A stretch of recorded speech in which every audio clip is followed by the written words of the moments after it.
வணக்கம் ட்ரேடர்ஸ். இன்றைக்கி நிஃப்டி வந்து பார்த்திங்கன்னா ஒரு 5 பாயிண்ட் டவுனில் முடிஞ்சிருக்குங்க. பேங்க் நிஃப்டி ஒரு 175 பாயிண்ட் டவுனில் முடிஞ்சிருக்கு. அண்ட் இந்த டிஸ்ட்ரிபியூஷன் மூவ் வரும்னு காற்று கண்ணு பூத்தே போச்சு, ஆனால் வர மாட்டேங்குது. சரி, எந்த பாயிண்ட்டை தாண்டினா டிஸ்ட்ரிபியூஷன் மூவ் வரதுக்கு வாய்ப்பு இருக்குது, எப்போ நம்ம மார்க்கெட்டில் ஒரு ட்ரெண்டிங் மூவாக பார்க்கலாம் அப்படிங்கிறத பற்றி இந்த வீடியோவில் நம்ம பார்த்துடலாங்க. வாங்க நம்ம வீடியோக்குள்ளே போகலாம். அதுக்கு முன்னாடி கமெண்ட் செக்ஷனுக்கு போய் பார்த்தா அதில் ஒரு 2 நல்ல கமெண்ட் வந்துருந்துச்சு. ABCD 2580 C5W அப்படிங்கிற ஒருத்தர் வந்து பார்த்திங்கன்னா என்ன சொல்லியிருக்காருன்னா, AMD பற்றி ஒரு வீடியோ போடுங்கன்னு கேட்டிருக்காரு. இந்த மார்க்கெட்டே வந்து பார்த்திங்கன்னா அக்குமுலேட் ஆகிட்டு இருக்கு அப்படிங்கிறதுனால இது சரியான சமயமாக இருக்கும். அதனால் இந்த சாட்டர்டே அந்த வீடியோ நான் இறக்கிறேன். சப்போஸ் நம்ம சேனலை சப்ஸ்கிரைப் பண்ணலாம், சப்ஸ்கிரைப் பண்ணி வச்சுக்கோங்க. சாட்டர்டே எப்படி ஒரு 10-11 மணிக்குள்ள கண்டிப்பாக வீடியோ வந்துடும். அடுத்து ஜான் ஜீவா அப்படிங்கிறவர் நேற்றே ஒரு டவுட் கேட்டிருந்தாரு. அண்ட் இன்னொரு டவுட்டும் கேட்டிருக்கிறாரு. இது ரொம்ப முக்கியமான டவுட், நிறைய பேர் தெரிஞ்சிக்க வேண்டிய டவுட்டுங்கிறதுனால இதை நான் அட்ரஸ் பண்ணுறேன். திருப்பியும் அதே எடுத்து வெனஸ்டே அன்றைக்கி வந்து பார்த்திங்கன்னா மார்க்கெட் மேலே போச்சு. ரீசன் தெரியாமல் மார்க்கெட் மேலே போகுது within short span of time. இந்த ரீசன் நீங்கள் எப்படி ஃபைண்ட் அவுட் பண்ணுறீங்க அஸ் அன் ஆஸ்பிரண்ட் ட்ரேடராக? நான் எப்படி அதை ஸ்டெப் பை ஸ்டெப் ப்ராசஸில் கண்டுபிடிக்கிறதுன்னு சொல்லுங்கள் ப்ரோ, தேங்க்ஸ் இன் அட்வான்ஸ்ன்னு கேட்டிருக்காரு.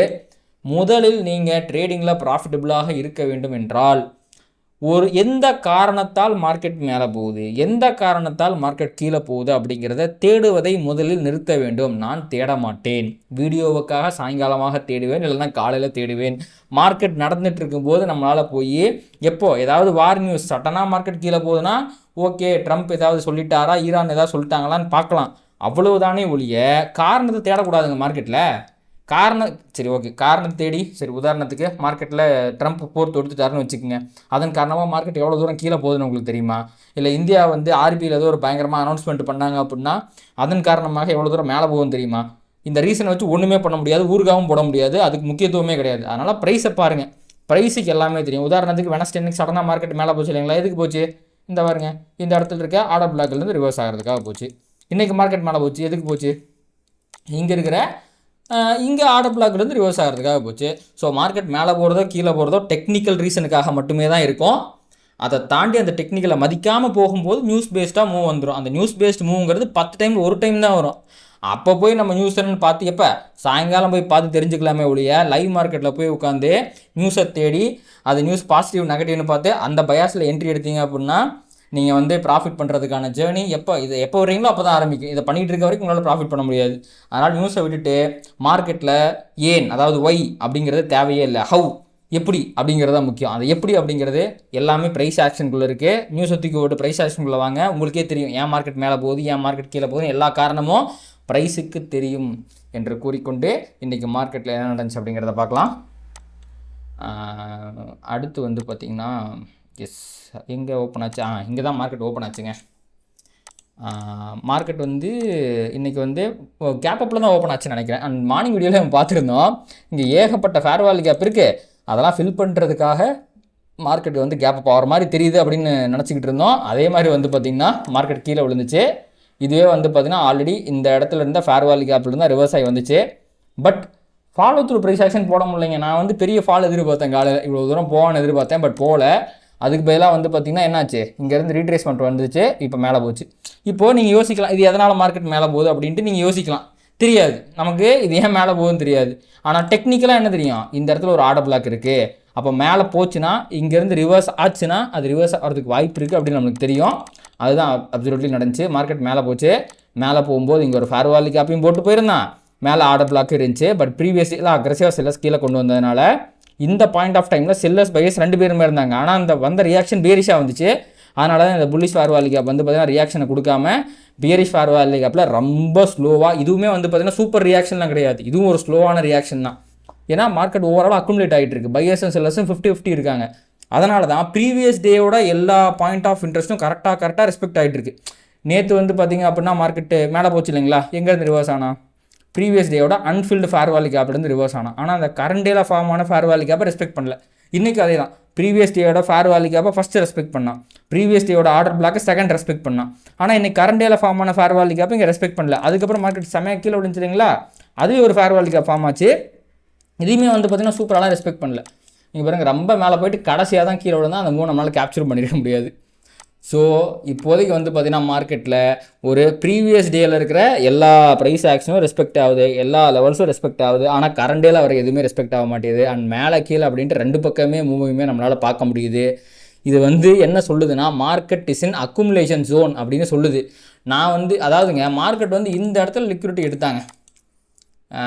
மண்டே அன்னைக்கு வந்து பார்த்தீங்கன்னா லிக்விடிட்டி எடுத்துச்சு. நான் வந்து டியூஸ்டே, வெனஸ்டே, தேர்ஸ்டேன்னு எல்லா நாளுமே டிஸ்ட்ரிபியூஷன் மூவுக்கு தான் எதிர்பார்க்குறேன். ஆனால் வர மாட்டேங்குது.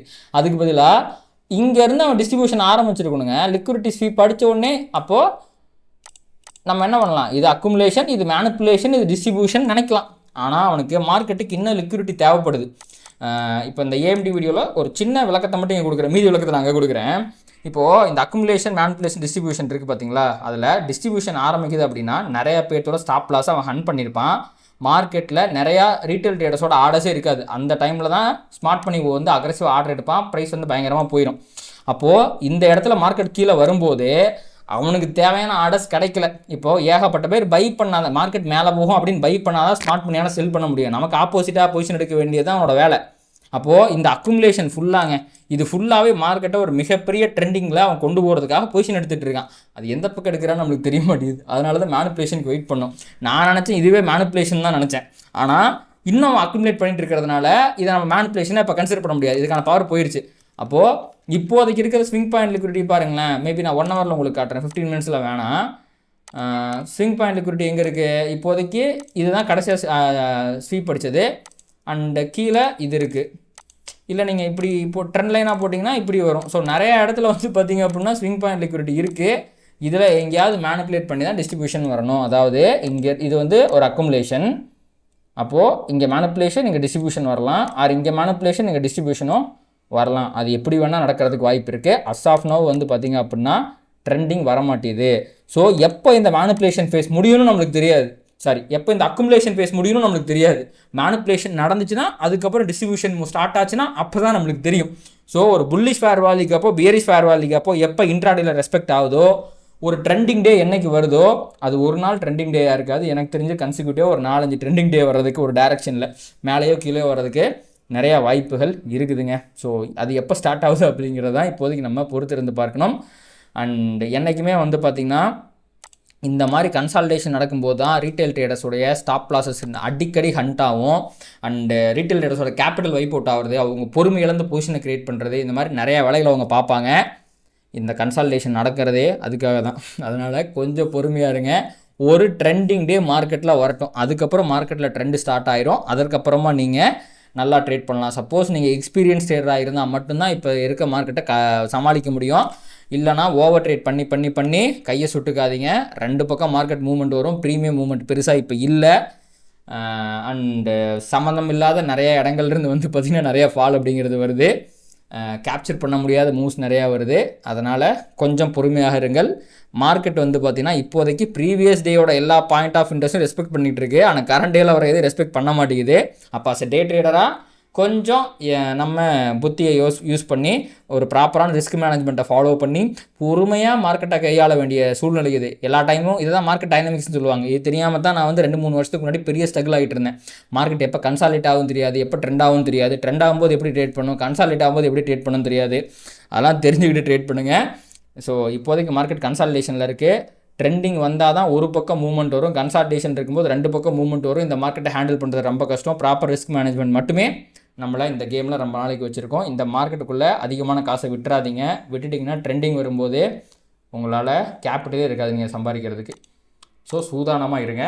அண்ட் இப்போ நம்ம நிஃப்டியை பார்த்துட்டோமா, அடுத்து வந்து பார்த்திங்கன்னா நம்ம அப்படியே பேங்க் நிஃப்டிக்கு போயிடலாம். அதுக்கு முன்னாடிங்க இருங்க, இதை வேறு நம்ம டெய்லி மறந்துடுறோம். நிஃப்டி 50 ஸ்டாக்ஸ் இருக்குது பார்த்தீங்களா, இதில் பாருங்கள் 29 ஸ்டாக் வந்து டிக்ளைன் ஆகிருக்கு, 21 ஸ்டாக் அட்வான்ஸ் ஆகிருக்கு. ஸ்டில் டிக்ளைன் தான் அதிகமாக இருக்குது. பட் ஹெவி வெயிட் எதுவும் பெருசாக இல்லைங்க. ஹெச்எல்டெக்கு ரிசல்ட்டுக்கு அப்புறம் கீழே விழுந்தவன் மேலே வந்திருக்கான். ஐடி ஸ்டாக்ஸ் இன்றைக்கி ஓரளவுக்கு நல்லா பெர்ஃபார்ம் பண்ணுச்சுங்க. அண்ட் டெக்கம் ரிசல்ட் இன்றைக்கி வருதுன்னு நினைக்கிறேன். மேபி அது நாளைக்கு ஏதாவது தாக்கத்தை ஏற்படுத்தலாம். நிஃப்டி 500 பொறுத்த வரைக்கும் ஓவராலாக ஒரு மியூட்டட் டேன்னு சொல்லலாங்க. பேங்க் நிஃப்டி மட்டும் கீழே விழுந்துட்டு இருந்தோம். அதுக்கான காரணம் என்னங்கிறது நம்ம பார்ப்போம். அது ஒரு நல்ல செட்டப்புங்க பேங்க் நிஃப்டியில்.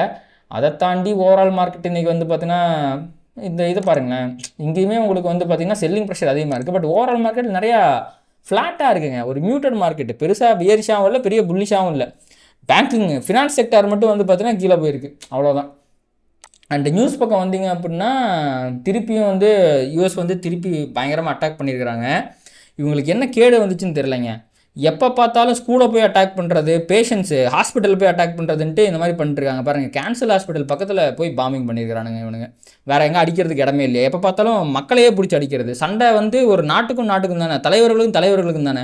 எதுக்கு போய் பப்ளிக்கை டிஸ்டர்ப் பண்ணுறாங்கன்னு தெரியல. இதுதான் எனக்கு வந்து பார்த்த உடனே கடுப்பாக இருக்குங்க.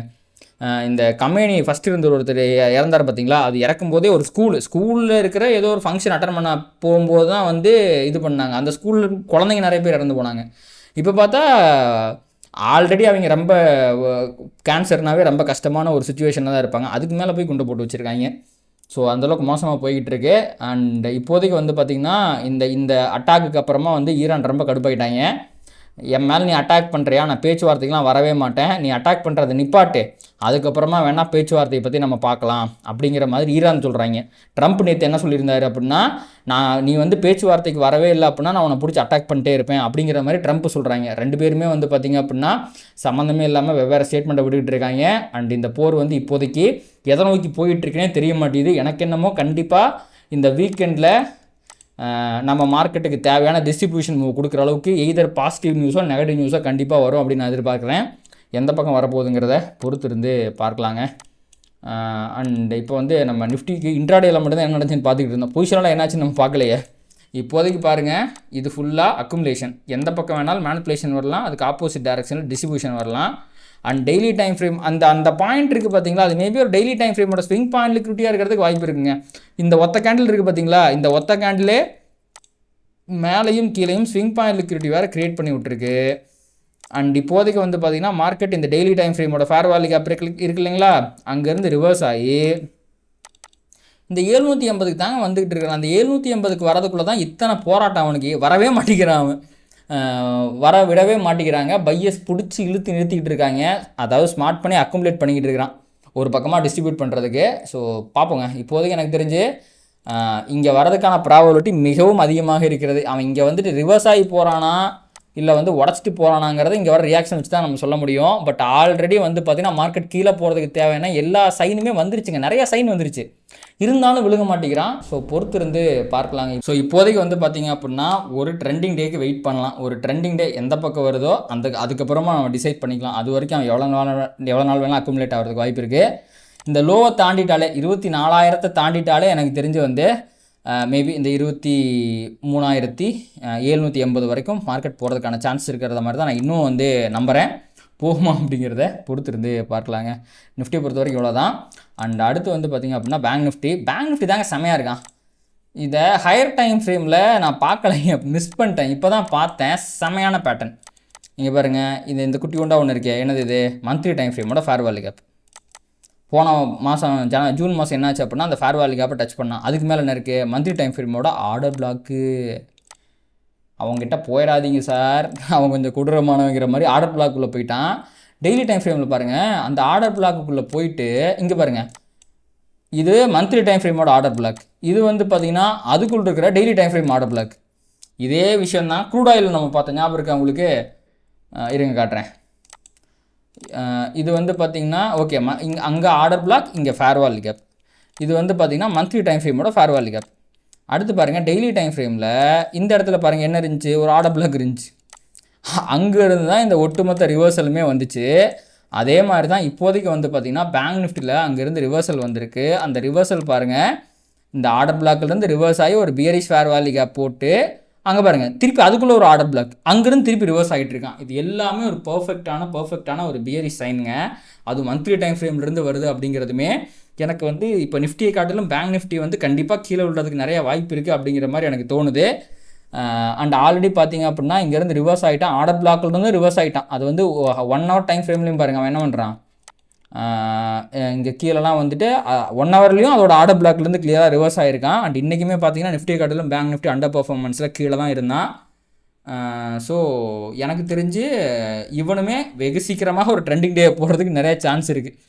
அதாவது ஒரு 2-3 ஃபேர் வேல்யூ கேப் ஒரு நாளைக்கு போட்டு 3யுமே வந்து அவன் 2-3 போட்டு 3யுமே ரெஸ்பெக்ட் பண்ணி கீழே போயிட்டான்னா ரொம்ப பெரிய ஃபாலை வந்து பேங்க் நிஃப்டி சந்திக்கிறதுக்கான வாய்ப்புகள் இருக்குங்க. இதை நம்ம எப்போ வரைக்கும் இவன் கீழே போயிடும் அப்படிங்கிறத நம்பலாம்னா அப்படின்னா இந்த ஸ்விங் பாயிண்ட் லிக்விட் இருக்குது பார்த்தீங்களா, 58,700 இதுக்கு கீழே இருக்கிற வரைக்கும் நம்ம ஒரு டிஸ்ட்ரிபியூஷன் எதிர்பார்க்கலாம். இதுவே போதும், இந்த ப்ரைஸ் ஆக்ஷனே போதும் மார்க்கெட்டை கீழே தள்ளுறதுக்கு. பட் இதை தாண்டிடுச்சு அப்படின்னா நம்ம அந்த வியூ மாற்றிக்க வேண்டியதான். அவன் வந்து நமக்கு புரியாத வேறு என்னமோ பண்ணுறான் அப்படிங்கிற மாதிரி. எனக்கு தெரிஞ்ச டெக்னிக்கல் படி பேங்க் நிஃப்டி இங்கேருந்து விழுறதுக்கு வாய்ப்பு இருக்குது. அன்டில் ப்ரைஸ் ட்ரேட்ஸ் பிலோ 58,700 ஒரு நல்ல ட்ரெண்டிங் டே எப்போ வேணாலுமே. ஏன்னா எல்லா சைனையும் கொடுத்துட்டான். நான் கீழே தான் போக போகிறேங்கிறதுக்கு இதுக்கு மேலே அவனால் சைனே கொடுக்க முடியாது. எல்லா சைனையும் அவன் கொடுத்துட்டான். ஆனால் விழுகத்தான் மாட்டேங்கிறான். நிஃப்டி அதே பிரச்சனை தான். அவனும் எல்லா சைனையும் கொடுத்துட்டான். நான் கீழே விழுக போகிறேன், நான் வந்து இந்த 23,780 நோக்கி போயிட்டுருக்கேன் அப்படிங்கிறத சொல்கிறான். ஆனால் போக மாட்டேங்கிறான். சீக்கிரமாக போவான் என்று நம்புவோமாகங்க. ஸோ இதான் நிஃப்டி அண்ட் பேங்க் நிஃப்டி பொறுத்த வரைக்கும் நிலவரம். அண்ட் நம்ம க்ரூடை பார்த்துட்டு இருந்தாங்களா, க்ரூடு வந்து அந்த இடத்துல வந்துட்டு நீங்கள் தங்கிட்டியா அப்படிங்கிற மாதிரி அந்த 80 லெவல்லே வந்து கன்சாலிட் ஆக ஆரம்பிச்சிருச்சு. நீங்கள் பாருங்கள் 1 ஹவரில் இது ஒரு நைஸ் அக்குமுலேஷன். இவன் மட்டும் கீழே விழுந்தா செம்மையாக இருக்கும். அக்குமுலேஷன், மேனிப்புலேஷன், டிஸ்ட்ரிபியூஷன் செம்மையாக இருக்கும். விழுவானா? அப்படி விழுந்தால் எங்கே விழுவான்னா 4 ஹவரோட ஃபேர் வேல்யூ கேப்புக்குள்ளே விழுவான். இன்னும் அது நல்லாயிருக்கும். ஐ திங்க் அது டெய்லி டைம் ஃப்ரேமோட ஃபேர் வேல்யூ கேப்பாகவும் இருக்கும்னு நினைக்கிறேன். பார்த்தீங்களா, டெய்லி டைம் ஃப்ரேமோட ஃபேர் வேல்யூ கேப்பும் கூட இங்கே வந்துச்சு. அனதர் ஒரு குட் ஆப்பர்ச்சுனிட்டி அப்படிங்கிறது எதில் இருக்குன்னா க்ரூட் ஆயிலில் இருக்குங்க. பொறுத்திருந்து பார்க்கலாம். அடுத்து வந்து பார்த்திங்கன்னா அப்படியே நம்ம கோல்டு பக்கம் போயிடலாம். கோல்டுமே வந்து பார்த்திங்க அப்படின்னா இப்போதைக்கு இதை நோக்கி தான் போயிட்டுருக்கான். பியரிஷாக தான் இருக்கான். 3,941 நோக்கி போயிட்டுருக்கான். பட் ஃபேர் வேல்யூ கேப் வரமாட்டேங்குது. வந்தால் ஏதாவது ஆப்பர்ச்சுனிட்டி கிடைக்கும். இப்போதைக்கே இங்கேயுமே ஒன்றும் இல்லை. எல்லா மார்க்கெட்டும் பாருங்கள் அக்குமுலேஷன் மோடில் தான் இருக்குது. கோல்டு அக்குமுலேஷன், பிட்காயின் பாருங்கள், பிட்காயின் அக்குமுலேஷன். இவன் வந்து இதை தாண்டணும் அண்ட் இதை தாண்டணும். இது ரெண்டையுமே தாண்டாத வரைக்கும் ஒன்றும் சொல்கிறதுக்கு இல்லை. பட் இப்போதைக்கு ஒரு மொமெண்டம் மட்டும் கொஞ்சம் நல்லா இருக்குங்க. ஏன்னா இங்கே இருக்க புல்லிஷ் ஃபேர் வேல்யூ கேப் ஒன்று ஃபார்ம் ஆச்சு. அதை மட்டும் 2 டைம் ரெஸ்பெக்ட் பண்ணியிருக்கிறான். ஸோ மேபி ட்ரெண்ட் சேஞ்ச் ஆகிறதுக்கான வாய்ப்புகள் இருக்குது. பட் ஃபேர் வேல்யூ கேப் வரணும் அதுக்கு. அண்ட் இந்த 2 பாயிண்ட்டு தாண்டினதுக்கப்புறமா வரணும். இப்போ வந்து பிரயோஜனம் இல்லை. ஸோ இப்போ ஒரு புல்லிஷ் ஃபேர் வேல்யூ கேப் இதுக்கப்புறம் வந்தாலே மோஸ்ட்லி மார்க்கெட் இந்த 2 பாயிண்ட் தாண்டிடும்னு நினைக்கிறேன். ஷார்ட் டேர்மில் வீக்லி டைம் ஃப்ரேம் ஒரு ஆர்டர் பிளாக் ஒன்று இருக்குங்க மேலே.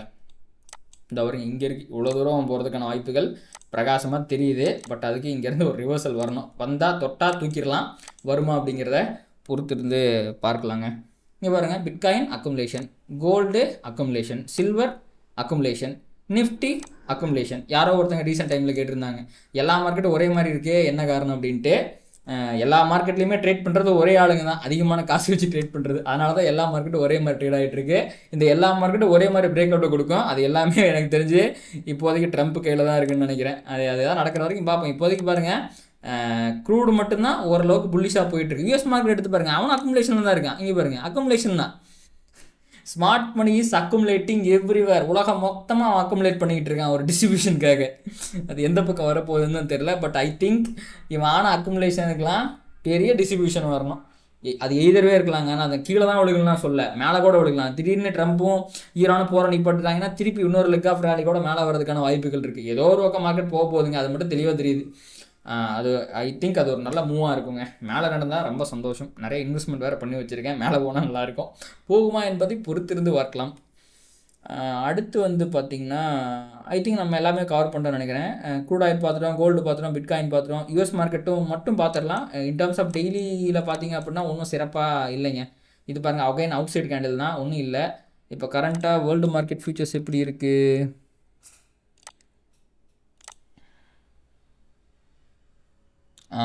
டவுனில் தாங்க இருக்குது. இங்கே பாருங்கள், US market down, European market கொஞ்சம் நல்லாவே டவுனில் இருக்கான். எல்லாமே டவுனில் தான் இருக்குது. எனக்கு தெரிஞ்சு நிஃப்டி தப்பி படைச்ச மாதிரி இருக்குங்க. எல்லாம் பயங்கர ரெட்டாக இருக்குது. நிஃப்டி மட்டும் பெருசாக ஒன்றும் ஆகலை. வெறும் 5 பாயிண்ட் மட்டும் தான் டவுனில் இருக்குது. இதுவே எனக்கு ஒரு சந்தேகத்தை ஏற்படுத்துது. ஸோ இது மேபி நல்ல விஷயமாக பார்க்குறேன். ஏன்னா இதுக்கு முன்னாடிலாம் வேர்ல்டு மார்க்கெட்டில் அப்படின்னு சத்தம் வந்தால் நம்ம ஆஹான்னு விழுந்துருவோம். ஆனால் இப்போ இங்கே பெரிய சத்தம் கேட்டு இடி மின்னெல்லாம் அங்கே அடிச்சுக்கிட்டு இருக்கு. நம்ம வந்து பார்த்திங்கன்னா இப்போ தான் நம்மளுக்கு காற்றடிக்க ஆரம்பிக்குது மழை வர்றதுக்கு. அந்தளவுக்கு ஓரளவுக்கு நம்ம செட்டில் ஆன மாதிரி தெரியுது. என்ன காரணம் அப்படின்னு தெரில. அண்ட் என்றைக்குமே வந்து பார்த்திங்கன்னா மார்க்கெட்டில் ஒரு ஹார்டஸ்ட் ஃபேஸ் அப்படிங்கிறது இந்த அக்குமுலேஷனை ட்ரேட் பண்ணுறது தான். ஏன்னா இதுக்கப்புறம் ஒரு அக்குமுலேஷனுங்கிறத மேலே ஒரு அக்குமுலேஷன் முடித்து அவன் மேலே போகிறதுக்கும் வாய்ப்பு இருக்கும், கீழே போகிறதுக்கும் வாய்ப்பு இருக்கும். அது எந்த பக்கம் போகுதுங்கிறது நமக்கு தெரியவே தெரியாது. போகிறதுக்கு முன்னாடி மேனிப்புலேஷன் வச்சு தான் கண்டுபிடிக்க முடியுங்கிறதுனால அது வரைக்கும் சும்மா தான் இருக்கணும். அந்த சும்மா இருக்கிற ஃபேஸில் தான் நிறைய பேர் சும்மா இருக்க மாட்டாங்க. இது மேலே தான் போயிடும், கீழே தான் போயிடும், நிறையா ஃபேக் சிக்னல்ஸ் அவன் கொடுப்பான். அதை வச்சு முடிவு பண்ணி நிறையா ட்ரேட் எடுப்பாங்க. அதில் தான் நிறையா லாஸ் பண்ணுவாங்க. அதனால் இந்த ஒரு ஃபேஸை மட்டும் கடந்துருங்க. நல்ல ட்ரெண்டிங் மூவ்க்கு நிறைய சான்சஸ் இருக்குது. வெயிட் பண்ணுவோம். அண்ட் இதோட இந்த வீடியோ முடிச்சுக்கலாங்க நம்ம. கண்டிப்பாக உங்களுக்கு இந்த வீடியோ யூஸ்ஃபுல்லாக இருந்திருக்கும் நினைக்கிறேன். இந்த வீடியோ உங்களுக்கு பிடிச்சிருந்துச்சுன்னா அதை லைக் பண்ணுங்கள், கமெண்ட் பண்ணுங்கள், ட்ரேட் பண்ணுற மற்ற நண்பர்களுக்கும் ஷேர் பண்ணுங்கள். அது யூடியூபில் அதை ட்ரிகர் பண்ணி நிறையா பாடல் நம்ம சேனல் கொண்டு சேர்க்குங்க. நன்றி. Traders, stock market is all about probabilities and trading is all about risk management. இங்கே 100% ஒர்க் ஆகக்கூடிய ஒரு விஷயம் கிடையவே கிடையாது. இதை தெரிஞ்சுக்காமல் நீங்கள் ட்ரேட் பண்ணிங்க அப்படின்னா நீங்கள் லாஸஸ் பண்ணுறதுக்கு நிறைய வாய்ப்புகள் இருக்குது. அதனால் உங்களுடைய ஃபினான்ஷியல் அட்வைசரை கன்சல்ட் பண்ணிவிட்டு அதுக்கப்புறமா ட்ரேட் பண்ணுங்கள். இந்த வீடியோவில் நான் சொல்கிற எல்லாமே எஜுகேஷன் பர்பஸ்க்காக தான்.